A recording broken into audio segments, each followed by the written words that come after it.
இந்த நெற்பயிர்களை பாதுகாத்து அதற்கான காரியங்களை செய்வதற்கென்று சொல்லி ஒரு அருமையான அமைச்சர் ஒருத்தர் இருக்கின்றார். அந்த அமைச்சர் என்ன பண்ணிட்டு இருக்கிறார் என்னுடைய முதல் கேள்வி.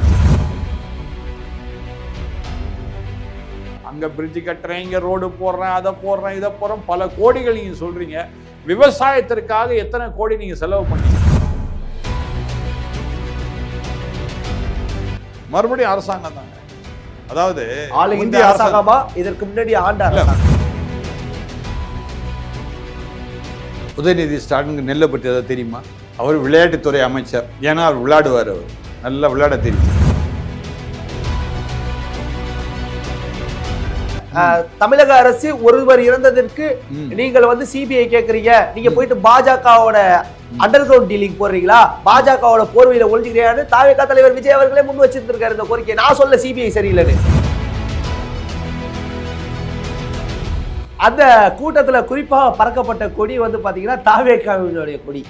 அந்த கொடி காமிச்சார் இல்லையா, அந்த முதல் ஸ்டெப்ல அவர் போட்டிருந்த பணியில ஏடிஎம்கே சிம்பிள் போட்டிருக்கு.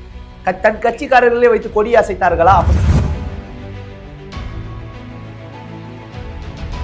தாவேகா கொடி வச்சிருக்கிறேன், ஆனா ஏடிஎம்கே நான் ஏற்றுக்கொள்கின்றேன் அர்த்தங்க அது. அப்படிங்களா சார்? என்னோட அரசியல் எதிரி திமுக, கொள்கை எதிரி பாஜக அப்படின்னு ஒரு விஷயத்தை கொள்கை ஏத்துக்கிறீங்களா? ஆமா ஏத்துக்கிறேன். ஓகே, கொள்கை எதிரி கூட எப்படி சார்?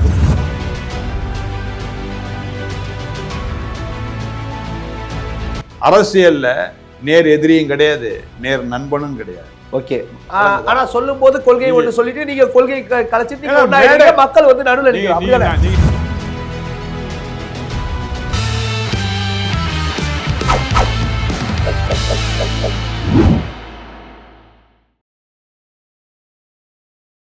ஜெம் தொலைக்காட்சி நேயர்களுக்கு வணக்கம். அரசியல் ஆடுகளம் நிகழ்ச்சிக்காக நான் உங்கள் முத்துக்குமார். இன்றைய அரசியல் ஆடுகளம் சிறப்பு நேர்காணல நம்மோடு இணைந்துள்ளவர் பாஜகவுடைய ஆதரவாளர் மற்றும் முதன்மை பேராயர் சாமுவேல் குணசேகரன். அவர் நம்மோடு இணைந்துள்ளார். அவரிடம் அரசியல் சார்ந்த பல கேள்விகளை முன்வைப்போம். சார் வணக்கம். எப்படி சார் இருக்கீங்க? நல்லா இருக்கிறேன் சார். இப்போ கடந்த வாரங்களில் மழையானது தமிழகம் முழுவதும் பெய்து கொண்டு வருது. இதில் குறிப்பாக நம்ம சொல்லணும் அப்படின்னு பார்த்தீங்கன்னா, விவசாயிகள் அறுவடை செய்து கொள்முதலுக்காக கொடுக்கப்பட்ட நெல்மணிகள் முளைத்து இருக்கிறது மாதிரியான வீடியோக்கள் வைரலாக கொண்டிருக்கிறது. நிறைய இது மாதிரி நெல்மணிகள் இன்னும் கொள்முதல் செய்யாமல் முளைத்ததுக்காக விவசாயிகள் நிறைய பேர் கவலை தெரிவிச்சுட்டு இருக்காங்க. இதை பற்றி ஃபர்ஸ்ட் எப்படி பார்க்குறீங்க? இது காரணம் என்னன்னு நினைக்கிறீங்க? அதாவது மழை வரும் காலம் என்பது ஏறக்குறைய ஒரு 3 மாதமோ அல்லது 6 மாதத்துக்கு முன்னதோ எல்லாருக்கும் தெரிஞ்ச ஒரு விஷயம். நம்முடைய தமிழ்நாட்டை பொறுத்த வரைக்கும் நெல் தான் மெயினான ரிசோர்ஸ். அதாவது அரிசி தமிழ்நாட்டு மக்களுக்கும் தேவை. தமிழக மக்கள் அனைவரும் பயன்படுத்தக்கூடியது அரிசி மட்டும்தான் ஒன்று. ரெண்டாவது, இங்கிருந்து அரிசி வெளிநாடுகளுக்கும் செல்கின்றது. தமிழ்நாட்டில் உள்ள அரிசிகள் வெளிநாடுகளுக்கும் செல்கின்றது. ஆகவே இந்த நெற்பயிர்களை பாதுகாத்து அதற்கான காரியங்களை செய்வதற்கென்று சொல்லி ஒரு அருமையான அமைச்சர் ஒருத்தர் இருக்கின்றார் இல்லையா? அந்த அமைச்சர் என்ன பண்ணிட்டு இருக்கிறாருன்னு என்னுடைய முதல் கேள்வி. ரெண்டாவது, தமிழக அரசாங்கம் என்ன சொல்றது, விவசாயிகளுக்கு நாங்கள் கட்டாயம் எல்லாவற்றையும் செய்வோம், அவர்களுக்கு மானியத்தை தருவோம், எல்லா விதமான காரியத்தையும் செய்வோம்னு சொல்லிட்டு ஒரு சாதாரண நெல்லுக்கு தேவையான காரியத்தை அவங்க செய்யல. அடுத்து கொள்முதல் பண்ணும்போது, நெல் கொள்முதல் பண்ணும்போது எந்த விவசாயிகிட்ட பெற்றுக்கொள்ள வேண்டுமோ அதை சரியானபடி பெற்றுக்கொள்ளாமல் அந்த கோடவுனுக்கு எடுத்துட்டு போகும்போது வழி சரியில்லை, அதனால லாரிகள் இங்கு வர முடியாத ஒரு சூழ்நிலை, இப்படிப்பட்ட சில காரியங்கள் இருப்பதினாலே நமக்கு சேர வேண்டிய நல்ல அரிசியானது சேராமல் இருக்கின்றது. ஒன்றும் இல்லை, இன்னைக்கு சாதாரணமாக எடுத்துகிட்டா நல்ல அரிசின்னு நீங்கள் போனீங்கன்னா 82 ரூபா விற்கிது கிலோ. யார் வாங்கி சாப்பிட முடியாத? ஒரு காலத்தில் 30 ரூபாய்க்கு இருக்கிறதே பெரிய விஷயம். இன்னைக்கு சராசரி ஒரு சாதாரண ஒரு அரிசி என்று சொன்னால் 50 ரூபாய்.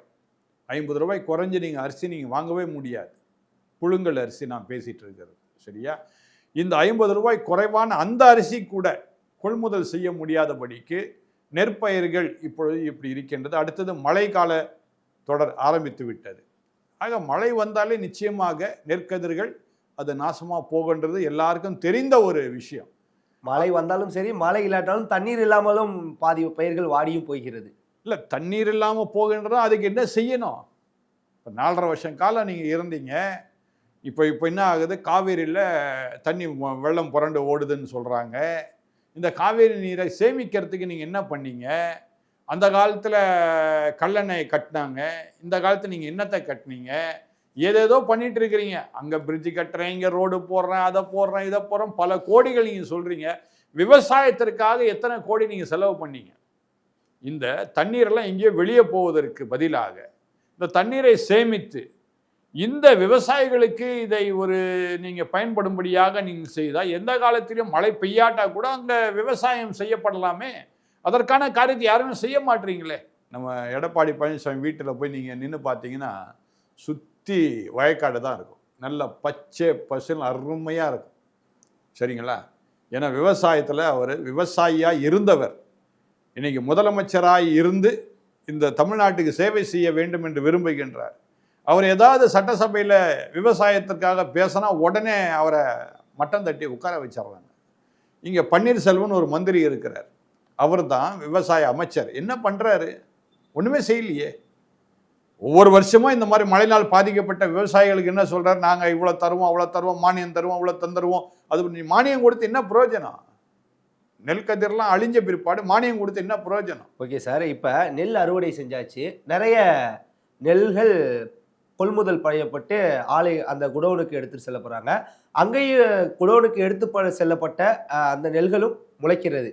அது வந்து அரசாங்கத்திற்கும் ஒரு மிகப்பெரிய இழப்பு, பாதிப்பு தானே. அதாவது யாருக்கிட்ட நெல் வாங்கினீங்க? சரியா? நெல் வாங்குறவங்க உங்களுக்கு தெரியாதா எப்படியாப்பட்ட நெல் வாங்கணும்னு? அப்போ அது வந்து அங்கே வந்து நெல் வந்து மறுபடியும் அது வந்து வளருதுன்னா அல்லது அது வந்து செடி வருதுன்னா அந்த நெல் கதிர்கள் அரிசியாக இல்லாதபடி வளரும். அது யார் காரணம்? அதுக்கு இல்லையா? நீங்கள் சரியானபடி வாங்கலை, அதான் அர்த்தம். ஓகே, 22% ஈரப்பதத்தோட இருப்பதாக தகவல் வந்து சொல்லிட்டு இருக்காங்க. இதை பற்றி என்ன நினைக்கிறீங்க? ஈரப்பதம் எப்படி வரும்? ஏன் வருது? காரணம்னா அவங்களுக்கு கொடுக்க வேண்டிய இடத்த நீங்கள் கொடுக்கல காய வைக்கிறதுக்கு.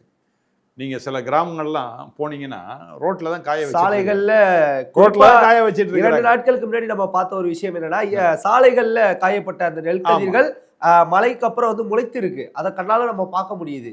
ஏன்? காரணம் என்ன? நீ விவசாயிகளுக்கு கொடுக்க வேண்டிய இடத்த நீ கொடுக்கலையே நீ சரியானபடி. விவசாயம் என்பது ஒரு முதன்மையான ஒரு அருமையான ஒரு பணி தமிழ்நாட்டு மக்களுக்கு. அதை நீங்கள் எதுவுமே செய்யலையே.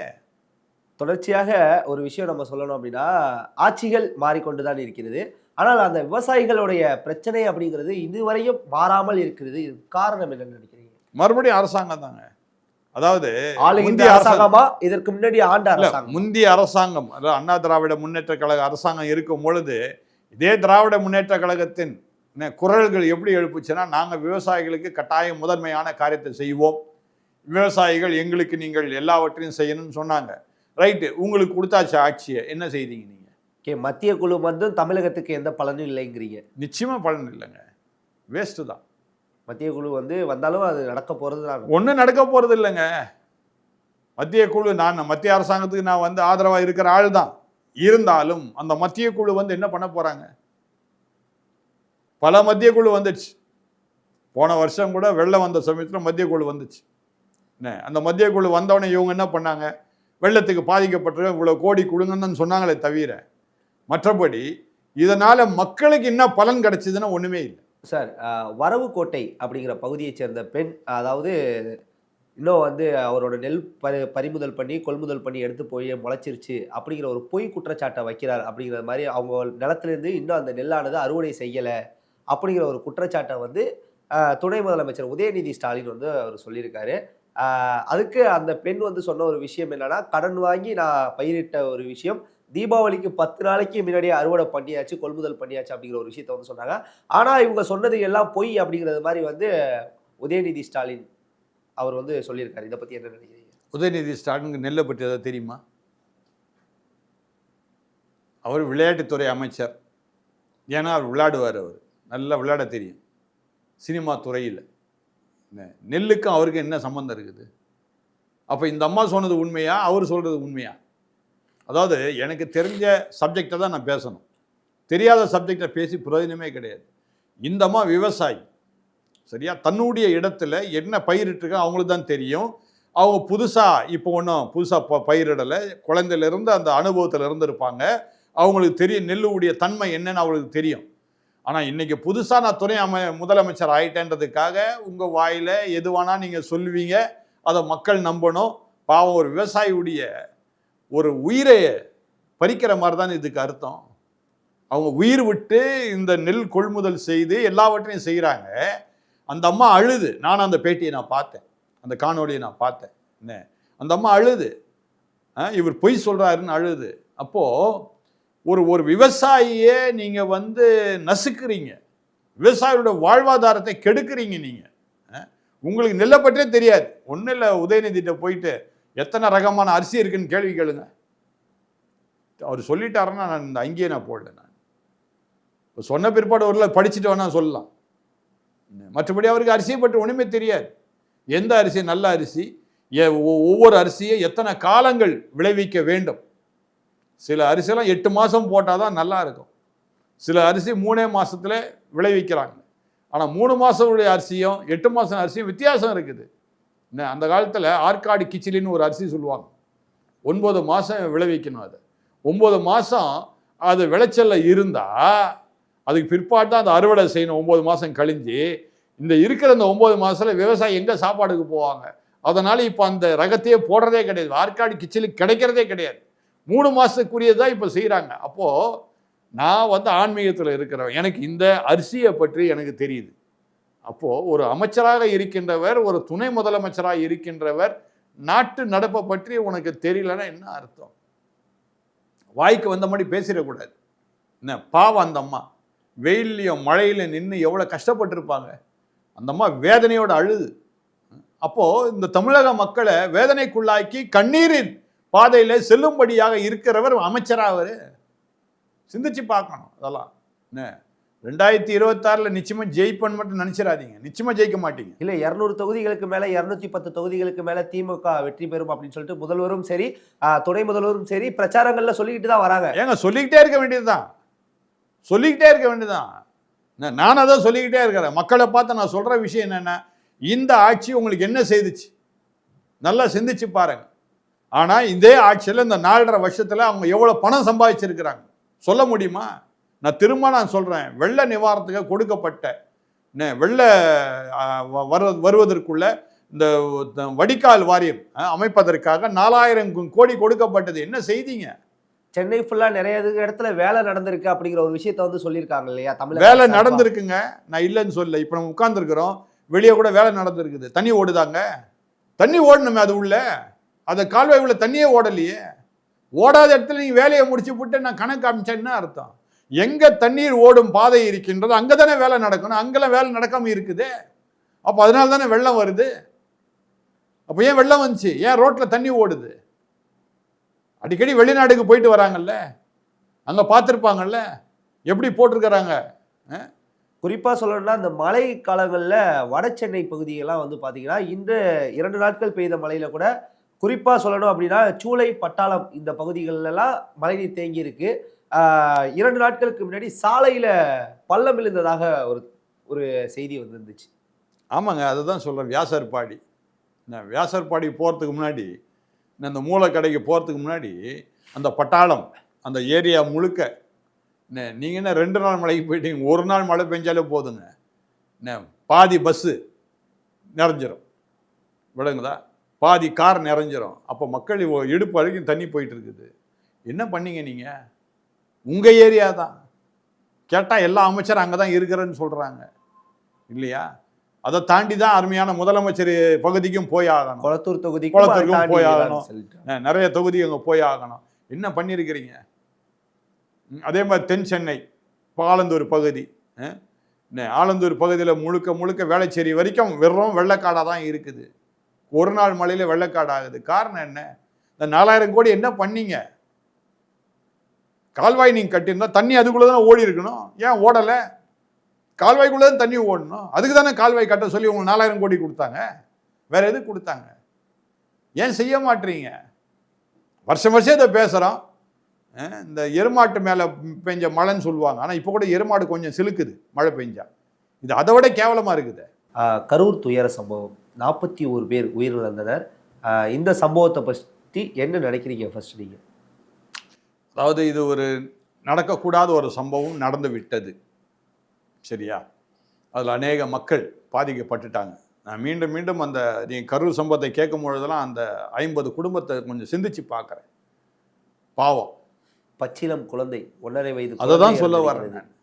எவ்வளோ ஒரு கடினமான ஒரு காரியம். அடுத்த மாதம் திருமணம் நடக்கக்கூடிய இளம் ஜோடிகள் இருந்திருக்கிறார்கள். கர்ப்பிணி பெண்கள் பாவம். இதெல்லாம் சிந்திக்கும் பொழுது என்னால் அந்த துயரத்தை என்னால் தாங்க முடியல. ரொம்ப ரொம்ப பரிதாபமான காரியம் இது. ஓகே சார், இந்த கரூர் துயர சம்பவத்திற்கு குறிப்பாக ஒரு விஷயம் சொல்லணும் அப்படின்னா, பாஜகவுடைய முன்னாள் தலைவர், அதாவது அண்ணாமலையாக இருக்கட்டும், தற்போதைய தலைவர் நயினார் நாகேந்திரனாக இருக்கட்டும், எதிர்க்கட்சி தலைவர் எடப்பாடி பழனிசாமியாராக இருக்கட்டும், எல்லாம் தொடர்ந்து விஜய்க்கு ஆதரவாக குரல் எழுப்பினார்கள். ஆனால் திமுக சார்பாகவும் திமுக சார்ந்த அந்த கூட்டணியில் இருக்கக்கூடிய கட்சிகள் சொல்லக்கூடிய ஒரு விஷயம் என்ன அப்படின்னா, பாஜகவானது இதில் அரசியல் செய்கிறது அப்படிங்கிற ஒரு குற்றச்சாட்டை முன்வைக்கிறாங்க. இது எப்படி பார்க்குறீங்க? அதாவது இப்போ என்ன கூட தான் சொல்கிறாங்க, ஆன்மீகவாதி அரசியலை பற்றி ஏன் பேசுகிறேன்றாங்க கேள்வி. என்ன, ஏன்னா நீங்கள் தவறு செய்துகிட்டே இருப்பீங்க, நாங்கள் கேள்வி கேட்டால் ஒன்று அரசியல் பண்ணுறோன்னுவீங்க. அப்போது நாங்களாம் மனிதர்கள் இல்லையா? பாஜகவில் உள்ளவர்களும் மனிதர்கள் தானே. அப்போ அங்கே குற்றம் நடக்குதுன்னா அதை சுட்டி காட்டினா ஒன்று அரசியல் பண்ணுறாங்கன்னு அர்த்தமா? இல்லை ஒருவேளை திரு அண்ணாமலையும் திரு நயினார் நாகேந்திரனும் இந்த கரூரை மட்டும் பேசினா அரசியல் பண்ணுறாங்கன்னு சொல்லலாம். நீங்கள் செய்கிற ஒவ்வொரு காரியத்தையும் சொல்லிட்டு தானே இருக்கிறாரு திரு அண்ணாமலை. எதை தான் சொல்லலை அண்ணாமலை, எல்லாவற்றையும் சொல்லிட்டு தான் இருக்கிறாரு. அப்போ கூட நீங்கள் திருந்த மாட்டீங்களே. எப்போ தான் திறந்த போகிறீங்க நீங்கள்? அதை உடனே அரசியல்னு சொல்கிறதா? சரி, அரசியலாக கூட இருக்கட்டுங்க, நீங்கள் சொல்கிற மாதிரி அரசியலாக கூட இருக்கட்டும். அரசியல் தான் செய்கிறாங்க, ரைட்டு. ஏன் திருந்த மாட்டீங்க? உண்மையை ஏன் கொண்டு வர மாட்டீங்க வெளியே? ஒரு விஷயம் என்னன்னா, இந்த கரூர் துயர சம்பவத்தில் அமித்ஷா அவர்கள் ரொம்ப இது பண்ணி ஆர்வம் காட்டி அந்த மத்திய குழுலாம் உடனடியாக அனுப்புறது, இந்த மாதிரியான விஷயங்கள்லாம் பண்ணாங்க. குறிப்பாக சிபிஐ விசாரணை அப்படிங்கிற ஒரு விஷயத்த பாஜக தரப்பும் அதிமுக தரப்பும் தான் முன்னாடி முன்வைத்தது. இதை எப்படி பாக்குறீங்க? சிபிஐ அப்படின்னா மத்திய அரசுக்கு வரணும் அப்படிங்கிற எண்ணத்தோட நீங்க செய்ததாக நிறைய மக்கள் சொல்றாங்க. எதிர்க்கட்சியை சார்ந்த பலரும் குற்றம் சாட்டுறாங்க. இரவோட இரவா விசாரணை கமிஷன் அமைப்பீங்க, நாங்க 2 நாள் கழிச்சு மத்திய குழு அமைச்சா தப்பா? இரவோட இரவா மத்திய விசாரணை கமிஷன் அமைப்பீங்க, எப்படிங்க அது? எப்படி அமைக்க முடியும்? எத்தனை பேர் செத்தாங்கன்னு தெரியாது, யார் செத்தாங்கன்னு தெரியாது, ஆனால் விசாரணை கமிஷன் அமைச்சிட்டீங்க. இரவோட வச்சுட்டீங்க, விசாரணை கமிஷனை வச்சுட்டீங்க, சரியா? அப்போது உங்களுடைய விசாரணை கமிஷன் ஏன்னா வேற யாரும் உள்ளே வந்துடக்கூடாது, மத்திய அரசாங்கம் உள்ளே வந்துடக்கூடாதுன்றதுக்காக தமிழக அரசின் மூலமாக விசாரணை கமிஷன் வச்சிங்க. ரைட், நீங்கள் செய்யுங்க உங்கள் வேலையை, எங்கள் வேலையை நாங்கள் செய்கிறோன்றோம். இதில் என்ன தவறு? ஓகே சார், விஜய் இதில் குறிப்பாக ஒரு குற்றம் அப்படி சாட்டப்பட்டது ஒரு விஷயம் இல்லை அப்படின்னா, தாவேக்காவுடைய தலைவர் விஜய் அவர்கள் அந்த கரூர் துயர சம்பவம் நடந்தவுடனே உடனே சென்னையை நோக்கி புறப்பட்டார் அப்படிங்கிற ஒரு விஷயம், தாவேக்காவை சார்ந்த யாரும் மருத்துவமனைக்கு செல்லவில்லை அப்படிங்கிற ஒரு குற்றச்சாட்டையும் முன்வைக்கிறாங்க. இதை எப்படி பார்க்குறீங்க? இப்போ நிச்சயமாக அங்கே போயிருந்தா என்ன ஆயிருக்கும்? தலைவர் விஜய் அவர்கள் போயிருந்தா அசம்பாவிதம் எதுவும் நடந்திருக்கலாம், இன்னும் கூட்ட நெரிசல் கூட அதிகமாயிருக்கலாம். எல்லாரும் ஏத்துக்கக்கூடிய ஒரு விஷயம். Very good. பொதுச் செயலாளர் புசி ஆனந்த் எங்கே சென்றார்? மாவட்ட செயலாளர் மதியழகன் எங்கே சென்றார்? நிர்மல்குமார் அவர் எங்கே சென்றார்? ஆதவ் அர்ஜுனா எங்கே சென்றார்? அப்படிங்கிற ஒரு கேள்வி குறி வைக்கிறாங்க. நீங்க கேட்ட இந்த கேள்வியை ஏற்கனவே ஏதோ ஒரு பேட்டியில் நான் சொல்லியிருக்கிறேன். அதாவது விஜய் அவர்களுக்கு தெரியாத ஒரு காரியம், அவருக்கு அரசியல் தெரியாது. என்ன, புஷி ஆனந்துக்கு தெரியும் அரசியல், ஏற்கனவே அரசியல் இருந்தவர். நம்ம இல்ல ஒரு விஷயத்த புஷி ஆனந்த் அப்படின்னு நம்ம சொல்லும் போது அவருக்கு அரசியல் தெரியும், நன்றாக தெரியும் அப்படிங்கிற ஒரு விஷயத்த சொல்றாங்களே. அப்படி இருக்கக்கூடியவர் 16 நாள் தலைமறைவானதுக்கான காரணம் என்ன? அதாங்க நான் சொல்ல வரேன். நான் ஏற்கனவே ஒரு பேட்டியில சொல்லியிருக்கிறேன், விஜய் நல்லவர், அவரை சுத்தி இருக்கிறவங்க சரியில்லை. இப்ப விஜய் இந்த மாதிரி வராரு அப்படின்னு சொன்னா நீ எப்படி அதை அரேஞ்ச் பண்ணியிருக்கணும், எப்படி சீர் செய்திருக்கணும், எப்படிலாம் பண்ணியிருக்கணும். என்ன, ஒரு அரசியல் இருக்கிறவங்களுக்கு தெரியாதா இது? விஜய்க்கு அரசியல் தெரியாது, ஆனா விஜய் அரசியல்ல வரும்படியா நீங்க சுத்தி இருக்கிறவங்க தூண்டி விட்டு அவரை வர வச்சுட்டீங்க. சரி, அவர் மக்களை சந்திக்க வராரு, மக்களை சந்திக்க வரும், எப்படி சீர் செய்யணும், அது சரியாக இல்லை. அதனால தான் இப்போ சிபிஐ ரிப்போர்ட்டில் கூட என்ன பண்ணியிருக்கிறாங்க பார்த்தீங்களா? A2 புஷி ஆனந்தை போட்டிருக்காங்களா இல்லையா? அப்போ சிபிஐ சரியாக தானே செய்யுது. இது வந்து மத்திய அரசாங்கத்துக்கு இல்ல, நான் சொல்ல சார், ஒரே நிமிஷம். இல்ல, இல்ல. நான் சொல்ல ஆ. திரு தாவேகா தலைவர் விஜய் அவர்களே இதற்கு முன்னாடி நடந்த அஜித் குமார் அப்படிங்கிற ஒரு விஷயத்துல போராட்டம் ஒண்ணு நடத்துனாங்க இல்லையா, அந்த போராட்டத்துல சொல்லியிருக்காங்க, தமிழக அரசு ஒருவர் இறந்ததற்கு நீங்கள் வந்து சிபிஐ கேக்குறீங்க, நீங்க போயிட்டு பாஜகவோட அண்டர் கிரவுண்ட் டீலிங் போடுறீங்களா, பாஜகவோட போர்வையில ஒளிஞ்சுக்கிறீங்கன்னு தாவேகா தலைவர் விஜய் அவர்களே முன் வச்சிருந்திருக்காரு இந்த கோரிக்கை. நான் சொல்ல சிபிஐ சரியில்லைன்னு. இல்ல, இப்ப விஜய் அவர்கள் சொல்லியிருக்காரு. நீங்க என்ன கேள்வி கேட்டீங்க? சிபிஐ ஏன் உள்ள வருதுன்னு கேட்டீங்க. அப்ப மத்திய அரசாங்கம் அந்த எடுத்துக்கொள்ளு பாக்குறீங்க நீங்க சொன்னீங்க. இப்ப சிபிஐ கரெக்டா செய்திருக்காங்களா இல்லையா சார்? நான் சொன்னது இப்ப சிபிஐ சிபிஐ மேல தவறு சொல்ல, சிபிஐங்கிறது மத்திய சிபிஐ வந்ததுனால குற்றவாளிகள் இல்லைன்னு சொல்லிட்டாங்களா? இப்ப A2 யாரு, A1 யாரு பாருங்க, எல்லாம் தாவேகால உள்ளவங்க தான். நான் தாவேகா காப்பாற்ற சிபிஐ இல்லையே, அவங்க கரெக்டாக தானே செய்கிறாங்க. ஆனால் நீங்கள் என்ன பண்ணுவீங்க? 50 உயிர்களுக்கு சரியானபடி நீங்கள் என்ன பண்ண மாட்டீங்க, வேண்டிய காரியத்தை செய்ய மாட்டீங்க. அதனால சிபிஐ விசாரணை வச்சு அந்த 50 குடும்பங்களுக்கும் செய்ய வேண்டிய காரியத்தை செய்வதற்காக இந்த காரியத்தை செய்திருக்கிறாங்க. நல்லதானே செய்யறாங்க மத்திய அரசு. ஓகே, விஜய் அவர்கள் சிபிஐங்கிறது வந்து நம்பிக்கை இல்லை, சிபிஐ வந்து மத்திய அரசு கீழே இருக்குது, நீங்க சிபிஐக்கு இந்த வழக்கை கொண்டு போனீங்கன்னா அவங்களுக்குள்ள அண்டர் கிரவுண்ட் டீலிங் போடுறீங்க, அவங்களோட பாஜகவுடைய போர்வையில நீங்க ஒளிஞ்சுக்கிறீங்க அப்படிங்கிற ஒரு குற்றச்சாட்டை வச்சார் இல்லையா? யார் வச்சது? விஜய் அவர்கள் ஆர்ப்பாட்டத்துல வச்சிருக்காரு. அஜித் குமார் இறந்ததுக்கான அந்த சிபிஐ வழக்குக்கு மாற்ற ஆர்ப்பாட்டம் எப்ப நடந்தது? கரூர் சம்பவத்திற்கு முன்னாடி. இல்ல சார், நீங்க ஒரு பொதுவான மனிதர், ஆன்மீகத்துல அதாவது நீங்க கீழே வேற யாராவது கீழே விழுறத பார்த்தா ஐயோ பாவம் கீழே விழுந்துட்டான், கொஞ்சம் தடை விழுந்துட்டு போப்பா அப்படின்றீங்க. ஆனா நீங்க கீழே விழுந்தா அப்பதான் உங்களுக்கு வலி தெரியுது. சொல்ல வரேன், கரூர் சம்பவத்துக்கு முன்னாடி போராட்டத்துல விஜய் சொல்லி இருந்திருக்கலாம், இப்ப அவர் சொல்லுவாரா? இப்பதான் சிபிஐ கேக்குறாங்களே. ஏன் கேக்குறாங்க? இப்ப தாவேகா வந்து பாஜக கூட கேக்குறாங்க, இப்ப தெரியுதுல அவங்களுக்கு. சார், என்னோட கேள்வின்னு கூட இதை கேட்க கூடாது, மக்களோட கேள்வி என்னன்னா, இப்ப சிபிஐ கேக்குற தாவேகா, அப்ப நீங்க சொன்னது மாதிரி இதே திமுக அதிமுக போய் கேட்டா அந்த இடத்துல ஒரு அண்டர் கிரவுண்ட் டீலிங் ஒரு முற்றுப்புள்ளியை வைக்கிறீங்க.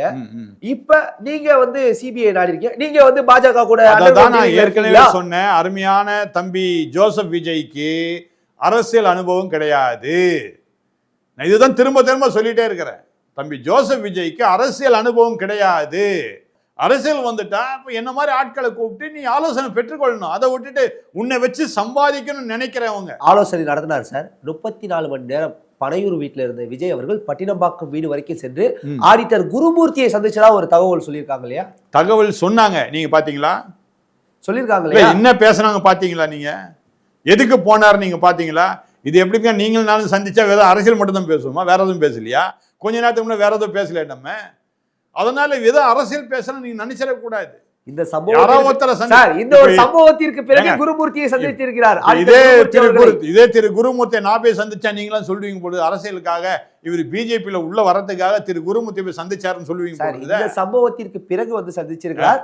குருமூர்த்தி அவர்களை சந்தித்ததுக்கு பிறகு வீடியோ ஒன்று வெளியிடுகிறார். என்னன்னு, ஏதாவது திமுக இந்த கரூர் துயர் சம்பவத்துல நான் ரொம்ப கஷ்டமா இருக்கேன் அப்படிங்கிற ஒரு விஷயத்த சொல்லிட்டு, சிஎம் சார் ஏதாவது மோதனா ஏதாவது பண்ணனா என்ன பண்ணுங்க, என் தொண்டர்களை பண்ணாதீங்க, நான் வீட்லயே ஆபீஸ்லயும் தான் இருப்பேன் அப்படிங்கிற ஒரு விஷயத்த சொல்றேன். இப்ப இது அவர் சொல்லிதான் செய்தார் நீங்க சொல்ல வரீங்களா? இல்ல இருக்கலாம் இல்லையான்னு கேள்வி இல்ல. ஏங்க எப்படிங்க இதெல்லாம்? அவரும் மனிதன் தானேங்க. ஜோசப் விஜய் ஒரு மனிதன் தானே, தெரியாதா? சில காரியங்களை உடனே சொல்ல முடியாது, சில காரியம் பொறுத்திருந்து பார்த்து தான் சொல்ல முடியும். அதனால அவர் சொல்றாரு, அதனால அவரை போய் குற்றம் சாட்டினா என்ன அர்த்தம்? சரி, யாரு மேலே யாரு குற்றம் சாட்டல, மக்கள் மனதில் இருக்க கேள்விகளை தான் முன் வைக்கிறோம். இப்ப நாங்க வந்து ஒன்றும் இந்த மாற்றத்திற்கு எதிரானவங்களா கிடையாது, ஓகேங்களா? மாற்றம் ஒன்று நடந்தா நல்லதுதான், யாரு இருந்தாலும் மக்கள் நல்லா இருந்தா நல்லதுன்னு தான் நினைப்போம். இது மக்கள் மனதில் இருக்க கேள்விகளை தான் நம்ம முன் வைக்கிறோம். நிச்சயமா மக்கள் எல்லாம் புரிஞ்சுதான் வச்சிருக்கிறாங்க. ஜோசப் விஜய் நல்லவரும் புரிஞ்சுதான் வச்சிருக்கிறாங்க. ஆனா கூட இருக்கிறவங்க ஒரு சில காரியத்தை சரியானபடி செய்யாதனால்தான் பிரச்சனை. சீராக செய்யறது எல்லாம் சரியா அமைஞ்சிருக்கும். அதனால தொடர்ந்து வரும் நாட்களில் நிச்சயமா விஜய் ஒரு நல்ல பாடம் கற்றுக்கொண்டார்.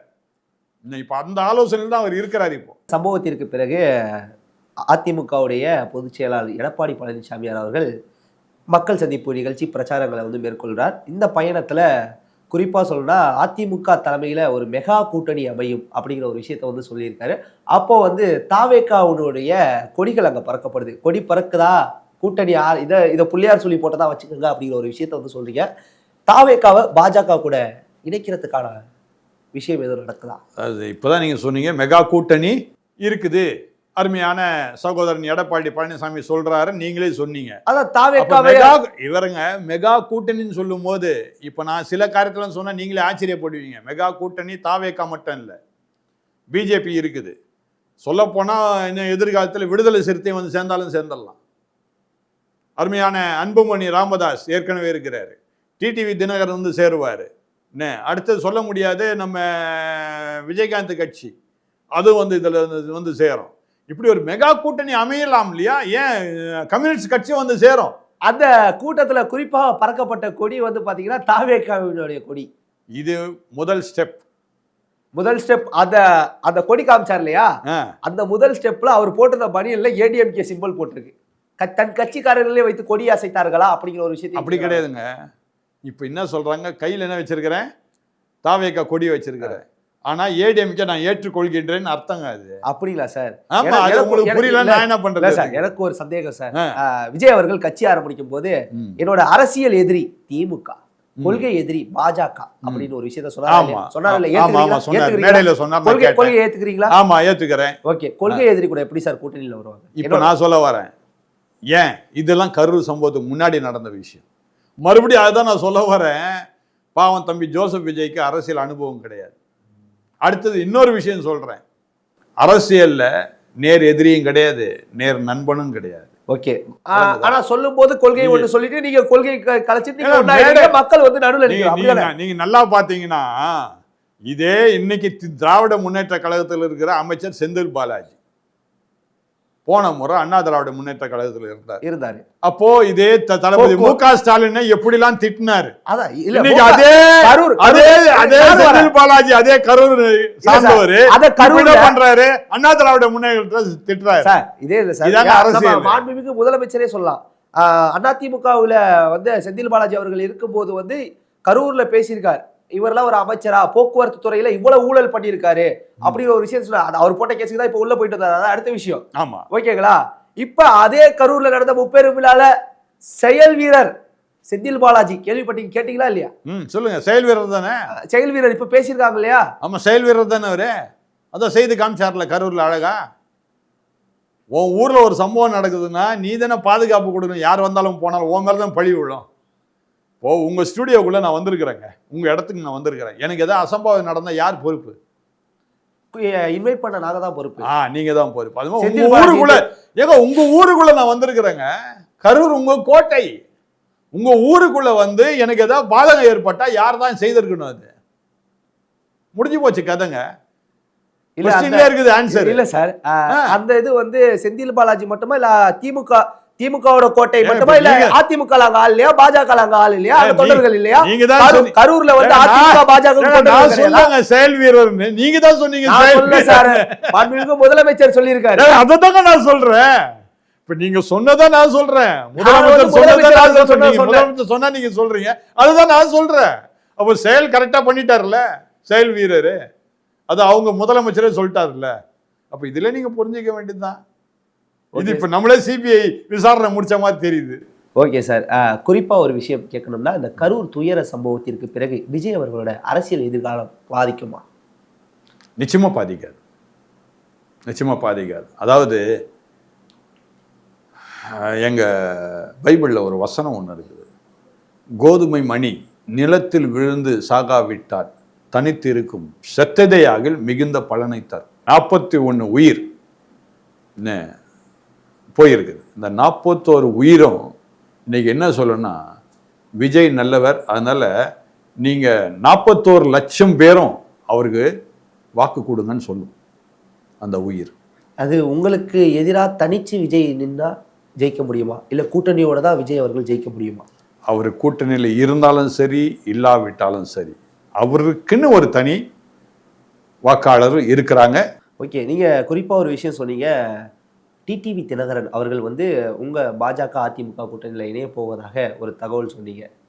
ஆனால் வந்து டிடிவி தினகரன் இந்த சர்ச்சை ஆரம்பிக்கும் போதே விஜய் அவர்களுக்கு ஆதரவாக ஒரு விஷயத்தை தான் சொல்லிட்டு இருக்கார். இன்னொரு விஷயம் சொன்னார்னா, திமுக தலைமையில் ஒரு கூட்டணி, அதிமுக பாஜக தலைமையில் ஒரு கூட்டணி, விஜய் அவர்கள் தலைமையில் ஒரு கூட்டணி உருவாகும் அப்படிங்கிற ஒரு விஷயத்தை வந்து சொன்னார். அதாவது டிடிவி தினகரன் விஜய் அவர்கள் தாவேக்காவோட கூட்டணியில இணைய போகிறாரா அப்படிங்கிற ஒரு கேள்விகள் மக்கள் மனதில் எழுந்திருக்கு. எப்போ டிடிவி சொன்னார் இதை? இதை தொடர்ச்சியாக எல்லா பிரஸ் மீட்லயும் வந்து சொல்லிட்டு இல்லை, இருக்காரு. எப்போ சொன்னார்? இந்த எனக்கு தெரிஞ்சு இந்த கரூர் துயர சம்பவத்திற்கு பிறகு நிறைய இடங்கள்ல பேசும்போது விஜய்க்கு ஆதரவாகவும் திரும்ப திரும்ப சொல்ற அதிமுக தலைமையிலும் திமுக தலைமையிலும் தாவேகா தலைமையிலும் கூட்டணி அமையும் அப்படிங்கிற ஒரு விஷயத்தை வந்து முன்வைக்கிறார். இதுக்கு முன்னாடி டிடிவி பிஜேபி கூட்டணியில் இருந்திருக்கிறாரா? இருந்திருக்கிறார்ல. அப்போ திருப்பி இருப்பாரா? இருக்க மாட்டார் அப்படிங்கிற மாதிரி தானே சொல்றாரு. அப்படிதான் இப்போ சொல்லுவாங்க. போக போக பாருங்க என்ன நடக்க போகுதுன்னு. சரி சார், 2026 தேர்தல் களம் யாருக்கு சாதகமாக அமையும்? நிச்சயமா அருமையான எடப்பாடி பழனிசாமி அவர்கள் தான் முதலமைச்சர். ஓகே சார், அதில் எந்த விதமான சந்தேகமும் கிடையாது. ஓகே சார், உங்க சிறப்பான தகவலுக்கு ரொம்ப நன்றி சார். நன்றிங்க, நன்றி.